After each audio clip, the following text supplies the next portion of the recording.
नमस्कार दोस्तों, स्वागत है आपका जो टॉक चैनल में। और आज की वीडियो में हम बात करने वाले हैं कि कैसे ब्रह्मचर्य आपका जीवन बदल सकता है। यानी ब्रह्मचर्य से आपका जीवन संपूर्णतः बदल जाएगा।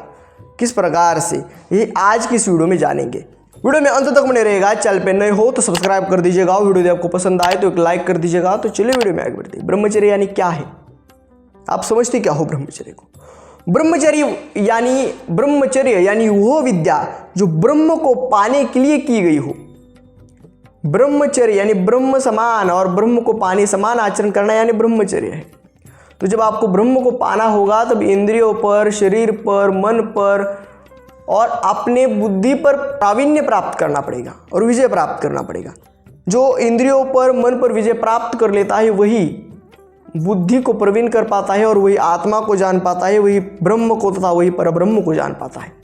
इसी कारण यदि आप ब्रह्मचर्य का निर्वहन करोगे 1 वर्ष, 1.5 वर्ष, तो क्या होगा कि चेंजेस आपके शरीर में आएंगे, आपके मन में आएंगे, आपके विचारों में आएंगे। आप 1 वर्ष ब्रह्मचर्य पालन करके देख लीजिए कैसे आपके विचार होते हैं, कैसे आपकी वाणी होती है, कैसा आपके अंदर साहस आता है, कैसा आपके अंदर तेज आता है, कितने आपके अंदर स्फूर्ति और कितनी शक्ति आपके अंदर आपको अनुभव होगी। यह आप 1 वर्ष ब्रह्मचर्य पालन करके देख लीजिएगा, यह सभी चीजों का अनुभव आपको होगा। लेकिन ब्रह्मचर्य करना इतना भी आसान नहीं है। ब्रह्मचर्य यानी त्याग है, त्याग काम का, क्रोध का, लोभ का, मोह का, मद मत्सर का, अहंकार का, ईर्ष्या का, इन सभी विकारों का त्याग यानी ब्रह्मचर्य है।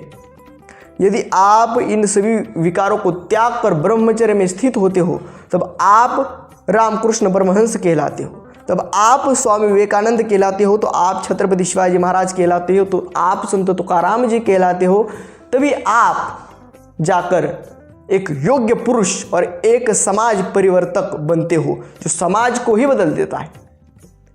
आज के समय में यदि ब्रह्मचर्य का कोई भी बाल्य, कोई भी युवा और कोई भी प्रौढ़ कि कोई सी भी आपकी अवस्था हो, यदि आप पालन करोगे अवश्य 100% आपको लाभ प्राप्त होंगे।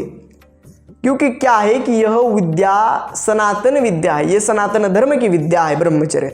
और पूर्व के ऋषि मुनि, संत, राजा, महाराजा जो भी होते थे वो गुरुकुल में पढ़ते थे और गुरुकुल में उनको सबसे बड़ी विद्या ब्रह्मचर्य की ही दी जाती थी।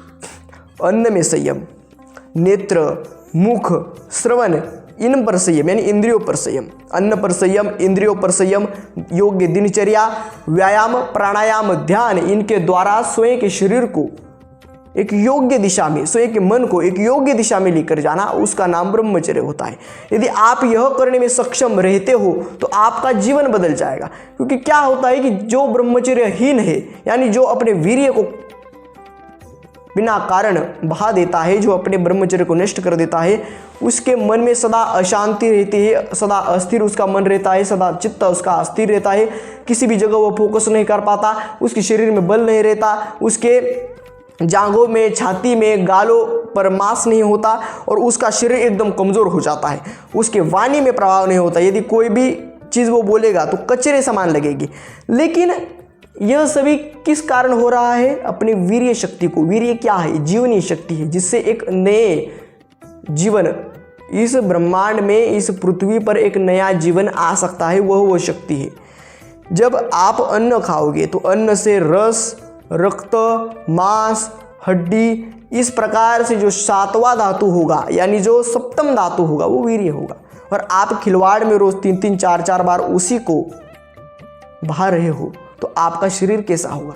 गाल चिपक जाएंगे, शरीर में बल नहीं होगा, वाणी में प्रभाव नहीं होगा, चेहरा मुरझा जाएगा, आत्मविश्वास की कमी होगी, साहस की कमी होगी। किसी भी स्त्री की तरफ देखोगे तो गलत भाव आएंगे, मन सदा अशांत रहेगा, सदा अस्थिर रहेगा। जो आपको जीवन में प्राप्त करना चाहते हो वो प्राप्त करने में कठिनाई होगी। लेकिन जब ब्रह्मचर्य होगा तब कुछ भी हो जाए, लेकिन मैं यह प्राप्त करके रखूंगा। उस पत्थर से भी मैं पानी की धारा बहा के दिखाऊंगा। यह ब्रह्मचर्य का एक ताकत है, यह साहस है, वह प्रभाव है, वह तेज है, वह आत्मविश्वास है। यह ब्रह्मचर्य से आता है। ऐसा नहीं कि आप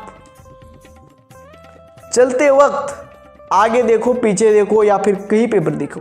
ब्रह्मचर्य यदि सही हो तो सही दिशा में ही जाओगे। लेकिन ब्रह्मचर्यहीन हो और यदि सही मार्ग में भी चलोगे तो आपका मार्ग निस्तेज होगा और आप आपके मार्ग से भटक जाएंगे, आपका जीवन व्यर्थ होगा यदि ब्रह्मचर्य का खंडन करते हो।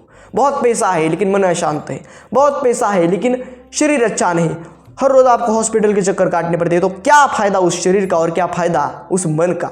यदि मन शरीर संयम में हो और आप यदि एक रोटी भी खाते हो सूखी हुई तो भी आप प्रसन्न रहोगे।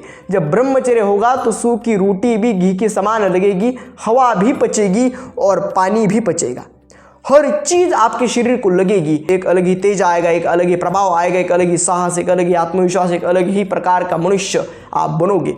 और साक्षात जब कोई भी आपके मुख के एक बार दर्शन कर ले तो वह सदा प्रसन्न रहेगा। ऐसी ब्रह्मचर्य में ताकत है। यदि आपको मेरे वाणी पर विश्वास नहीं तो इतिहास में जाकर आप कोई भी चीज देख लीजिएगा। आप देख लीजिएगा रामकृष्ण परमहंस का चरित्र क्या था, आप देख लीजिएगा कि स्वामी विवेकानंद जी कौन थे, आप देख लीजिएगा छत्रपति शिवाजी महाराज कौन थे, छत्रपति संभाजी महाराज कौन थे, संत तुकाराम जी बहुत बड़े संत थे, वो कौन थे। बहुत बहुत बड़े नाम मैं आपके समक्ष रख सकता हूँ। यदि आपने उन लोगों का चरित्र एक बार भी अपने आंखों के सामने ला दिया तो आपको पता चलेगा कि ब्रह्मचर्य जैसा इस जीवन में कुछ भी नहीं है और ब्रह्मचर्य ही सर्वोत्तम विद्या है, ब्रह्मचर्य ही सर्वश्रेष्ठ चीज है इस ब्रह्मांड में। क्योंकि ब्रह्मचर्य यानी क्या है, शरीर तथा मन पर नियंत्रण रखकर अपने लक्ष्य को साधना, अपने लक्ष्य की तरफ आगे बढ़ना, और जब आपका विवाह हो तब उसी ब्रह्मचर्य का यथा योग्य प्रकार से उपयोग करना और एक नए संतान की उत्पत्ति करना। वह संतान राष्ट्रभक्त होगी, देशभक्त होगी, हरिभक्त होगी और उसी संतान से हमारे देश को कुछ फायदा होगा। लेकिन यदि आपने ब्रह्मचर्य नाश कर दिया तो आज हो रहे हैं अंधे लड़के पैदा हो रहे हैं। ऐसे लड़के काफ़ी है जो मेंटली डिसेबल है, फिजिकली डिसेबल है, ऐसे काफ़ी बच्चे पैदा हो रहे हैं क्योंकि ब्रह्मचर्य का खंडन कर दिया। लेकिन यदि ब्रह्मचर्य हो तो आपके गर्भ से कोई संत, कोई योद्धा तथा कोई राष्ट्रभक्त, देशभक्त ही पैदा हो सकता है। इसी कारण ब्रह्मचर्य आवश्यक है। ब्रह्मचर्य से आपका संपूर्ण जीवन बदल सकता है। इसी कारण ब्रह्मचर्य का पालन करें और ब्रह्मचर्य में स्थित होने का अवश्य प्रयास करें। आज की वीडियो में इतना ही, मिलते हैं अगले वीडियो में एक नए टॉपिक के साथ। तब तक के लिए धन्यवाद।